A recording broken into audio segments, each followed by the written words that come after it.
Baik, Assalamualaikum warahmatullahi wabarakatuh. Yang saya hormati Bapak Profesor Joko Sigit Sayogo selaku dosen mata kuliah Sistem Informasi Akuntansi.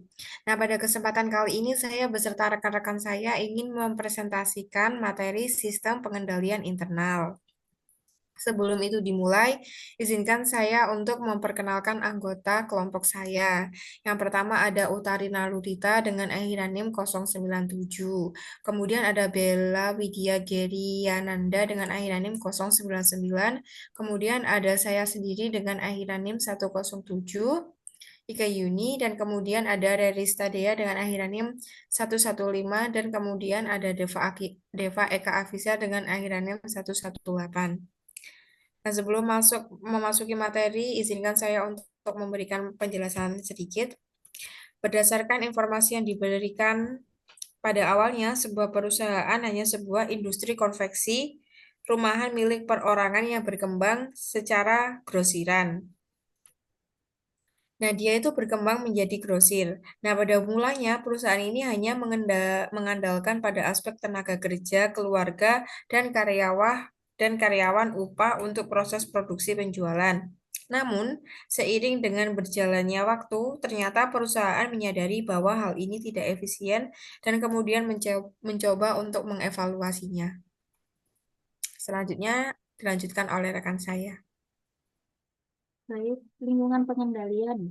Implementasinya yaitu pembentukan organisasi berfungsi untuk memberikan kesadaran perlunya pengendalian bagi suatu organisasi. Contohnya pada PT Buana ditandai dengan memiliki gudang dan factory outlet.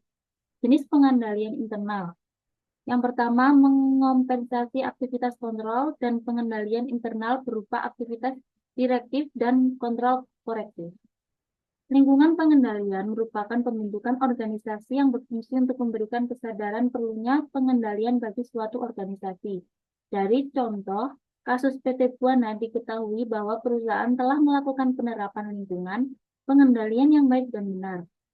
Diketahui bahwa perusahaan mengalami kemajuan yang mana ditandai dengan memiliki gudang dan factory outlet sebagai sarana pameran di beberapa lokasi memiliki ribuan pelanggan yang telah melakukan ekspor dan memiliki banyak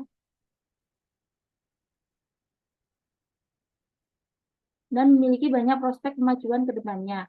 Adanya kegiatan yang semakin meningkat sebuah perusahaan harus mempunyai menyusun struktur organisasi untuk mengkoordinasi perusahaan agar orang yang bekerja di dalamnya dapat mencapai tujuan yang sesuai. Susunan struktur organisasi yang dibentuk perusahaan atas konsultasi dengan pihak penasehat menentukan bahwa pemilik PT sebagai direktur, kemudian istri sebagai komisaris, serta beberapa orang yang diangkat menjadi manajer. Selanjutnya akan dijelaskan oleh teman saya. Baik, yang selanjutnya adalah struktur organisasi. Struktur organisasi ini adalah yang memisahkan tugas serta fungsi uraian tugas atau job desk yang merupakan beberapa fungsi yang ada di dalam perusahaan. Yang biasanya direksi menyusun rencana bisnis dalam corporate yang secara periodik melakukan evaluasi berdasarkan pada perubahan lingkungan yang strategis. Direksi melakukan perencanaan dan pengarahan aktivitas bisnis. Lebih khusus, direktur mempunyai tugas fungsional berupa menetapkan kebijakan dan membina SDM manusia. Lalu di sini ada fungsi penyusunan struktur organisasi, yaitu yang pertama mengkoordinir setiap departemen atau pegawai yang bekerja di perusahaan. Yang kedua, job desk dari beberapa fungsi perusahaan yang berjalan dengan benar. Lalu terciptanya pembagian tugas sesuai proporsinya. Di sini ada penentuan tugas dan wewenang masing-masing dari bagian tersebut. Yang pertama ada manajer produksi. Manajer produksi memegang kontrol pada kepala bagian perencanaan produksi dan pengawasan. Lalu ada manajer pemasaran. Divisi ini yang berguna untuk membuat keselarasan antar para penjual barang secara garis besar, yaitu tanggung jawab pada perusahaan. Yang terakhir ada divisi keuangan dan akuntansi. Bagian ini memiliki andil pada divisi, yaitu kasir, kepala bagian pembukuan, dan staf khusus yang mengerjakan laporan. Selanjutnya akan dilanjutkan oleh rekan saya.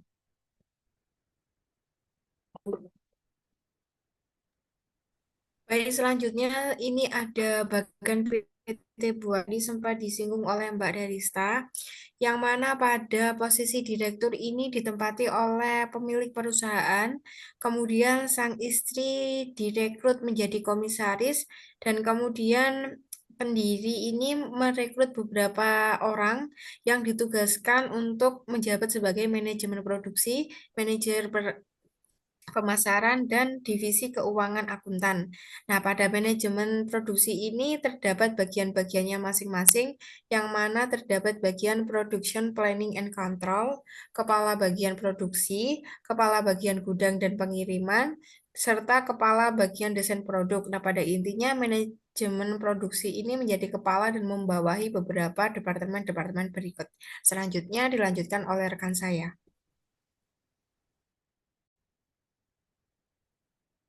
Baik, selanjutnya saya akan menjelaskan tentang penentuan tugas dan wewenang masing-masing bagian, yaitu dibagi menjadi tiga. Tadi sebelumnya sudah disinggung oleh rekan saya.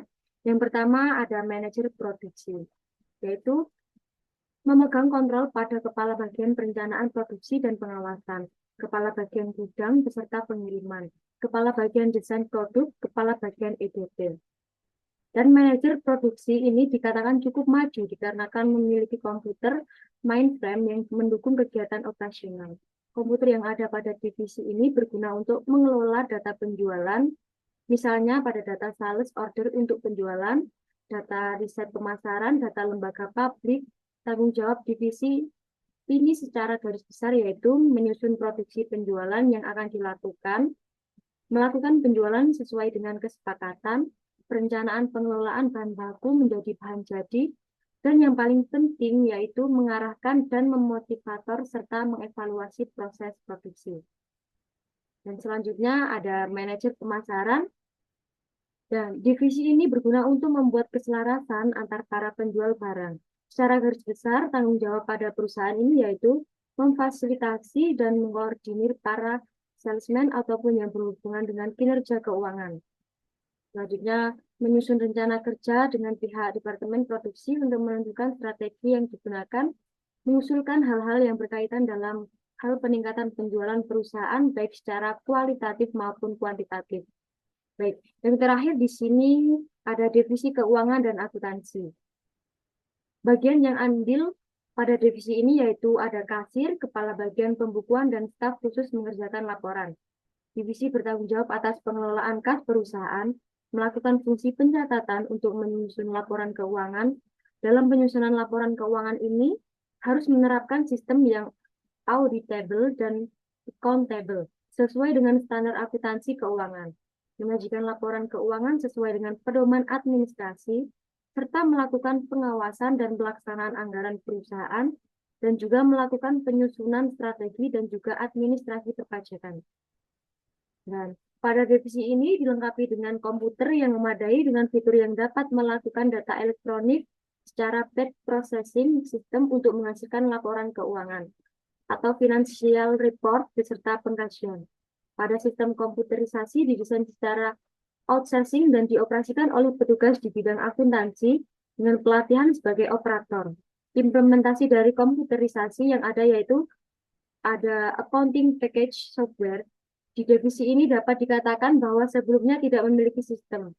Staf bila digunakan untuk keperluan tertentu, maka mereka akan meminta bantuan teknis. Adanya perkembangan mikro, perusahaan mulai melakukan perkembangan sistem komputerisasi menjadi up to date dan lebih canggih lagi.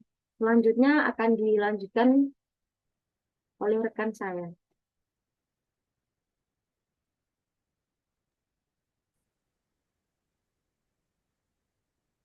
Baik, di sini saya akan melanjutkan materi dari teman saya, yaitu penilaian risiko. Penilaian risiko merupakan kesadaran dari pihak manajemen terhadap risiko pengelolaan organisasi. Pada perusahaan PT Buana, terdapat suatu proses backlog yang sudah sering terjadi pada bagian akuntansi yang sangat sering adanya dampak buruk pada perusahaan. Pada dasarnya, sistem backlog tidak akan pernah berhenti Hal ini merupakan akibat dari proses pengembangan produk yang masih berlangsung. Backlogs merupakan sebagai contoh adalah eh, terdapat pada purchase diskon biasa terlewat error dalam pencatatan transaksi dan pelaporan. Banyak presentasi produk yang tidak lolos inspeksi atas kontrol kualitas relatif tinggi. Biasa diasumsikan disebabkan mutasi pegawai yang tinggi. Akhirnya laporan-laporan yang disajikan kepada manajer kurang akurat, baik mengenai status data yang dilaporkan dalam laporan perbandingan anggaran dan realisasi biaya. Selanjutnya akan dilanjutkan oleh rekan saya.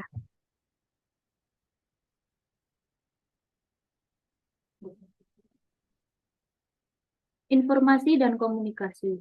Pada perusahaan PT Buana sangat diperlukan adanya komunikasi yang baik antara bagian satu dengan bagian yang lainnya. Dalam melakukan kegiatan pengolahan, persediaan barang dagang yang berfungsi untuk mencegah adanya suatu kesalahan pada perusahaan. Informasi dan komunikasi mencegah potensi resiko. Yang pertama, resiko keuangan, dikarenakan pemborosan. Yang kedua, resiko informasi, dikarenakan penggunaan akses informasi yang bebas. Yang ketiga ada resiko operasional, dikarenakan implementasi tindakan yang benar tetapi dengan cara yang salah. Yang selanjutnya akan dilanjutkan oleh teman saya.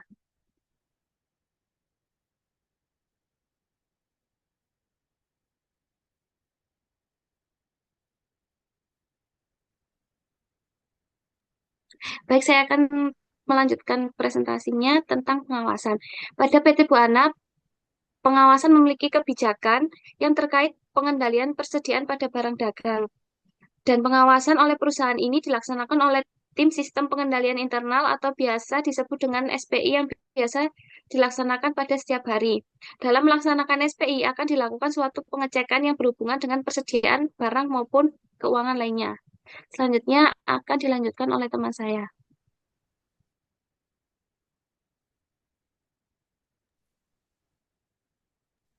Selanjutnya yaitu mengenai flowchart seperti yang kita ketahui dari PT Buana itu nanti terdapat 6 departemen. Yang pertama ada salesman, kemudian ada bagian kredit, bagian penjualan, bagian gudang, bagian pengiriman, dan bagian keuangan.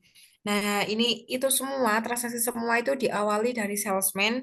Nanti salesman itu mengirim format order kepada bagian kredit. Nah, bagian kredit nanti akan melakukan konfirmasi ke pihak bagian penjualan untuk membuatkan formulir order.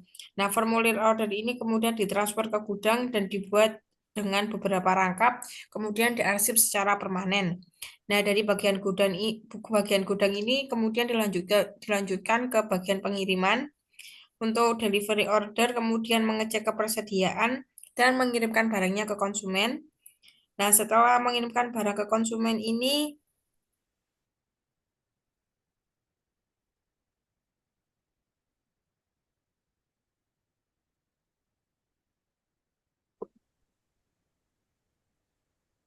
kemudian ada di bagian pengiriman. Nah, dari bagian pengiriman ini ada sangkut pautnya dari bagian gudang. Kan tadi kan bagian gudang sudah membuat delivery order, kemudian dilanjutkan ke bagian pengiriman. Nah, bagian pengiriman ini nanti mengecek kepada inventory atau persediaan untuk dikirimkan kepada konsumen. Nah, pada saat membuat delivery order konsumen ini diarsip secara permanen, kemudian dilanjutkan ke bagian keuangan, delivery order, kemudian disimpan ke folder, kemudian diarsip secara permanen.